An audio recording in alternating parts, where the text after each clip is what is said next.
കേന്ദ്രമന്ത്രി George Kurian Ettumanoor Kanakkari government സ്കൂളിൽ എത്തി വോട്ട് രേഖപ്പെടുത്തി. വികസനത്തിനായി ബിജെപിക്ക് അനുകൂലമായി ജനം വോട്ട് ചെയ്യുമെന്ന് അദ്ദേഹം പറഞ്ഞു.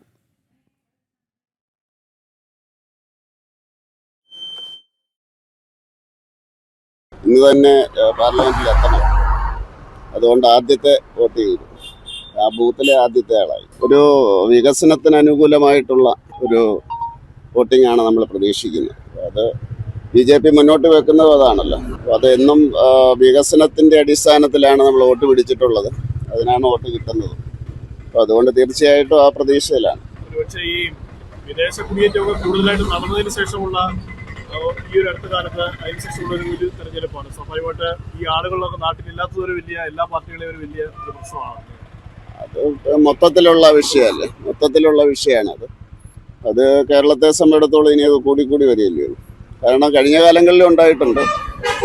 അത് ഒരു പാറ്റേൺ ആയിട്ട് മാറിയിരിക്കുന്നു. അപ്പം അതുകൊണ്ട് ആരെയും ഒരു പ്രത്യേകിച്ച് അതിന് ജനറലായിട്ടേ ഉള്ളൂ അതിൻ്റെ പുതിയതാ. ഇവിടെ ഒരു വാർഡ് കൂടിയായിരുന്നു. അതിൻ്റെ അടിസ്ഥാനത്തിൽ